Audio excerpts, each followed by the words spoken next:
Hello बच्चों, आज की क्लास में हम सीखने वाले हैं क्वाड्रेटिक इक्वेशन के रूट्स कैसे फाइंड करते हैं। जब हमारी क्वाड्रेटिक इक्वेशन रूट में दी जाए, अंडर रूट में दी जाए, तो उसके रूट्स कैसे फाइंड किए जाते हैं, यानी उसका सॉल्यूशन कैसे निकाला जाता है या फिर उसके जीरोस कैसे निकाले जाते हैं।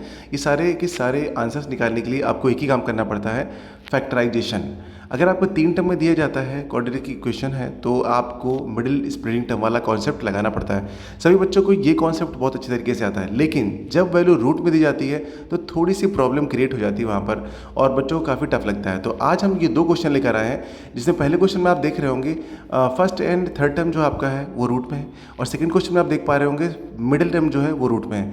तो आज हम सॉल्व करने वाले हैं कि इन 2 टाइप के क्वेश्चन को कैसे करते हैं। अगर आप इसको सीख जाते हैं तो फिर आगे कोई भी प्रॉब्लम नहीं आने वाली है। चलिए स्टार्ट करते हैं अपना पहला क्वेश्चन। तो बच्चों, आप लोगों ने नॉर्मल क्वाड्रेटिक इक्वेशन का सॉल्यूशन निकाला होगा, लाइक मिडिल टर्म स्प्लिटिंग वाला मेथड किया होगा। तो सेम वैसे ही इसको भी करना है, यानी कि फर्स्ट टर्म, सेकंड टर्म और थर्ड टर्म जो आपके दिए हुए हैं ना, इसमें फर्स्ट टर्म को पहले लास्ट टर्म से मल्टीप्लाई करना होता है। तो हम अगर यहाँ पर √2x² को 5√2 से मल्टीप्लाई करेंगे तो क्या आएगा। देखिए, √2 का मल्टीप्लाई आपको पता होना चाहिए। अगर रूट वाली कोई भी वैल्यू होती है उसका हम मल्टीप्लिकेशन करते हैं तो वो हमेशा क्या होता है, सेम नंबर निकल के आता है। जैसे कि मैं आपको बता दिखाता हूँ, जैसे x है मान लीजिए, ठीक है ना। x को अगर हम √x से ही √x को मल्टीप्लाई करेंगे तो क्या निकल कर आएगा, आपका x निकल कर आ जाता है, ठीक है ना। ये आप बेसिक है, ये अपना, ये आपको आना चाहिए। अगर ये आता है तो आप यहाँ पर कोई प्रॉब्लम आपको नहीं होने वाली है। देखिए, फर्स्ट टर्म को थर्ड टर्म से अगर हम मल्टीप्लाई करते हैं तो क्या आने वाला है। देखिए, √2 को मल्टीप्लाई करेंगे तो आपका 2 आ जाएगा, और 5 मल्टीप्लाई में यानी कि 10, इसका मतलब हमें 10 मिल जाएगा, 10x², क्योंकि x² यहाँ लगा हुआ है, 10x² मिल रहा है अगर हम फर्स्ट टर्म और लास्ट टर्म को मल्टीप्लाई कर रहे हैं, ठीक है। मिडिल टर्म क्या है हमारा, 7x, यानी कि 7x को हमको 2 पार्ट में ब्रेक करना है, और ऐसे ब्रेक करना है कि ऐड करें तो 7 आए और मल्टीप्लाई करें तो 10 आए। देखिए, पहली बात तो यहाँ पर √2 आपको दोनों इस पर दिख रहा है, ठीक। अब यहाँ पे हमको नंबर सोचना होगा कि 10 कैसे आएगा। एक, चलिए 5 और 2 ले लेते हैं। अगर मैंने एक को 5 लिया और एक को 2 लिया, ओके। अगर 5 2 लिया है तो यहाँ पर भी x लगा लीजिए और यहाँ पर भी x लगा लीजिए, ठीक है।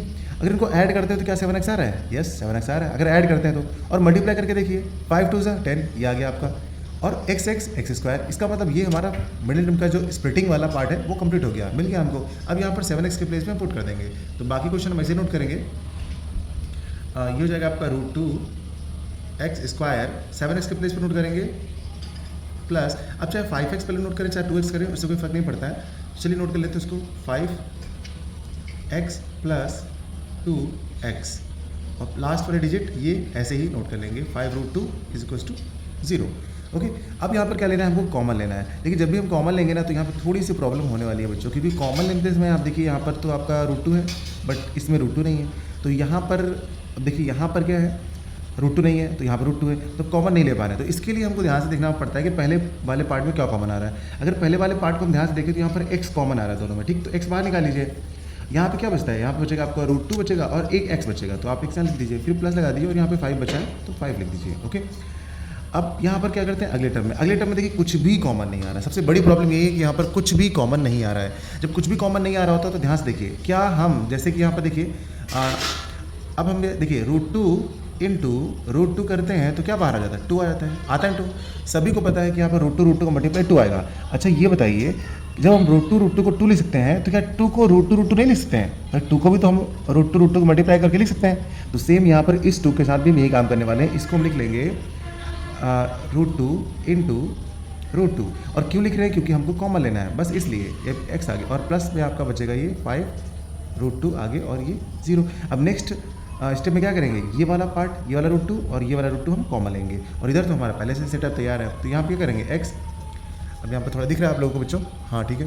तो यहाँ पर हम √2x + √5, और इस वाले टर्म में हम क्या लेंगे, √2 को कॉमन लेंगे। जब √2 को कॉमन लेंगे तो यहाँ पे बचेगा √2x, और यहाँ पे प्लस है, और आगे सिर्फ 5 बचेगा, क्योंकि ये √2 भी बाहर आ गया। तो यहाँ पर बचेगा हमारा सिर्फ 5।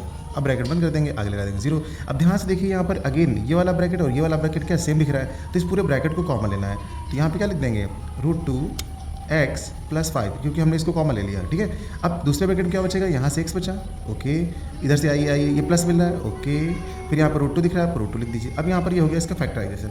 अगर हमसे कहता है सिर्फ फैक्टर करिए तो आप यहीं तक करके छोड़ दीजिएगा, लेकिन अगर हमसे कहते हैं कि आप इसके रूट्स फाइंड करिए, तो आप ये जो 0 दिख रहा है ना आपका, एक बार आप क्या करेंगे, इसके आगे 0 लिख देंगे, यानी कि √2x + 5, एक बार इसके आगे 0 लिख लेंगे, और एक बार आपको x + √2 इसके आगे 0 लिख लेना होगा, ओके। यहाँ से इसकी वैल्यू निकाल लेते, क्या आएगी, देखिए x यहीं रहेगा, और ये 5 उस तरफ चला जाएगा, हो जाएगा -5, और अपॉन में क्या है, जो मल्टीप्लाई में है नीचे जाके ये अपॉन में 2 आ जाएगा, √2 आ जाएगा, ठीक है ना। ये आ गया हमारा x की वैल्यू एक यहाँ पर दूसरी वैल्यू क्या आ जाएगी, x इक्वल्स टू -√2। तो ये इसके दो क्या हो गए, रूट्स हो गए, यानी कि दो इसके सोल्यूशंस हो गए। तो यही हमारे सोल्यूशंस हैं, यही हमारे रूट्स हैं, यानी कि फैक्टराइजेशन बच्चों इसका कंप्लीट हो गया। ये था रूट्स वाला। देखिए टफ तो नहीं है, लेकिन जिन बच्चों को बेसिक भी नहीं आता है, देखिए मान लीजिए जैसे कि हमें कॉमन लिया तो कॉमन लेना भी नहीं आता है, तो उन लोगों को पहले बेसिक वाले क्वेश्चन समझने चाहिए। लेकिन जिनको बेसिक फैक्टराइजेशन आता है तो उनके लिए बहुत ईजी है। तो यही बच्चों कॉन्सेप्ट है। चलिए अगला वाला क्वेश्चन करते हैं। बच्चों क्वेश्चन नंबर 2 में क्या दे रखा है, देखिए 4x² + 4√3x + 3 = 0। यानी कि इस वाले क्वेश्चन में क्या है, बीच में आपका रूट वाली वैल्यू है। और जैसे पहले वाला क्वेश्चन क्या उसमें कॉर्नर पे थी ना, फर्स्ट एंड थर्ड टर्म थे रूट वाले। तो यहाँ पे अगर इन दोनों क्वेश्चन को आप कर लेते हैं तो इसके बाद रूट वाला कोई भी ऐसा क्वेश्चन नहीं आएगा जो आप ना कर पाएँ। तो चलिए इसको सॉल्व करते हैं। यहाँ का भी सेम मेथड है, फर्स्ट एंड थर्ड को मल्टीप्लाई करते हैं तो क्या आ जाएगा आपको 4 3 12, तो लिख लेते हैं चलिए साइड पे 12x²। ओके, बीच में क्या है 4√3, यानी कि इस बार हमको 4√3x इसको स्प्लिट करना है इस बार, ठीक है ना। जब इसको स्प्लिट करेंगे तो बच्चों क्या हो जाएगा, देखिए इसका एक छोटा सा ट्रिक है कि जब रूट वाली वैल्यू आपको स्प्लिट करना हो तो दोनों तरफ सबसे पहले आप रूट लिख लीजिए। जो भी रूट में वैल्यू है ऊपर उसको दोनों तरफ लिख लीजिए, ठीक है। यहाँ पर देखा आपने, मैंने दोनों तरफ √3 लिख दिया क्योंकि ऊपर √3 था। ओके, 4 को ध्यान मत दीजिए अभी। अब √3 लिख दिया, ये पहला स्टेप। x लगा हुआ तो आप पीछे इसके x यहाँ पे और x यहाँ पे लगा लीजिए। ओके, इतना समझ में आया। अब देखिए ध्यान से, तो अब यहाँ पर हमको इन दोनों को ऐड करना है जिससे 4 आ जाए। तो 4 आने के लिए हमको क्या करना पड़ेगा, यहाँ पर देखिए सोचना पड़ेगा कि ऐड करें तो 4 आ जाए, लेकिन मल्टीप्लाई करें तो 12 आए। देखिए √3 का मल्टीप्लाई करेंगे तो आप 3 तो निकल ही आएगा, यानी कि आपको 4 मिलना चाहिए। अब देखिए अगर हम यहाँ पर 2 लगा लें इस तरफ से और 2 लगा लें इस तरफ से, इस दोनों में 2 लगा दें, ठीक है। तो यहाँ पर इसके पास भी 2 है आपका और इसके पास भी 2√3 है। अगर इन दोनों को ऐड करते हैं तो क्या हो जाएगा 4√3x, ठीक है। और मल्टीप्लाई करते हैं तो क्या हो जाएगा, देखिए 2 2 4 और √3 का 3 निकल के आ जाएगा। तो 4 3 12 और x का x², यानी कि मिल गया हमको। यही हमारा क्या है, स्प्लिटिंग टर्म्स हैं। तो बस इनको हम यहाँ पे पुट कर देंगे। 4x² प्लस 4√3x के प्लेस पे लिख लेंगे 2√3x प्लस 2√3x प्लस √3 और इक्वल टू में 0। तो यहाँ पर ये वैल्यूज हमने पुट कर ली है। अब पहले टर्म में हमको कुछ कॉमन लेना होगा, तो जो भी कॉमन आ रहा है यहाँ पे देखिए क्या 4x² और प्लस √3x में से 2x कॉमन आ रहा है।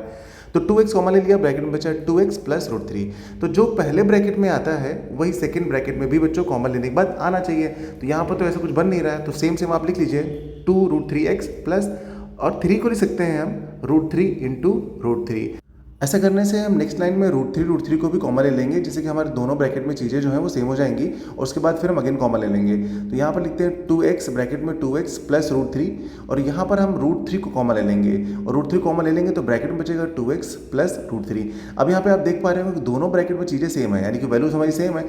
तो हम यहाँ पे लिख लेंगे 2x प्लस √3, ये कॉमन आ गया हमारा। और सेकंड ब्रैकेट में 2x प्लस √3, यानी दोनों ब्रैकेट में सेम वैल्यू आ गई। और आगे इक्वल टू 0। यहाँ पर हम एक बार 2x प्लस √3 के आगे 0 पुट कर लेंगे, और अगेन 2x प्लस √3 के आगे 0 पुट कर लेंगे। तो यहाँ पर हमारे पास x की दो वैल्यूज मिल जाएंगी। तो यहाँ पर x की जो वैल्यूज आ जाएंगे √3 को उस तरफ भेज देंगे तो -√3 हो जाएगा, और जो मल्टीप्लाई में है 2 वो डिवाइड में चला जाएगा, यानी कि 2 हमारे यहाँ पे रूट्स निकल के आ गए -√3/2।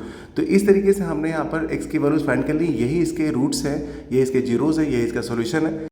बच्चों ये दोनों क्वेश्चन अगर आपने अच्छे से सीख लिया है तो कोई भी क्वेश्चन ऐसा नहीं आने वाला आपके एग्जाम में कि जो आप सॉल्व ना कर पाएँ। क्वाड्रेटिक इक्वेशन का कैसा भी टफ से टफ क्वेश्चन आ जाए आप बड़ी ही आसानी से सॉल्व कर पाएंगे। तो चलिए मिलते हैं बच्चों अगली क्लास में, जब तक आप इसकी प्रैक्टिस करते रहिएगा।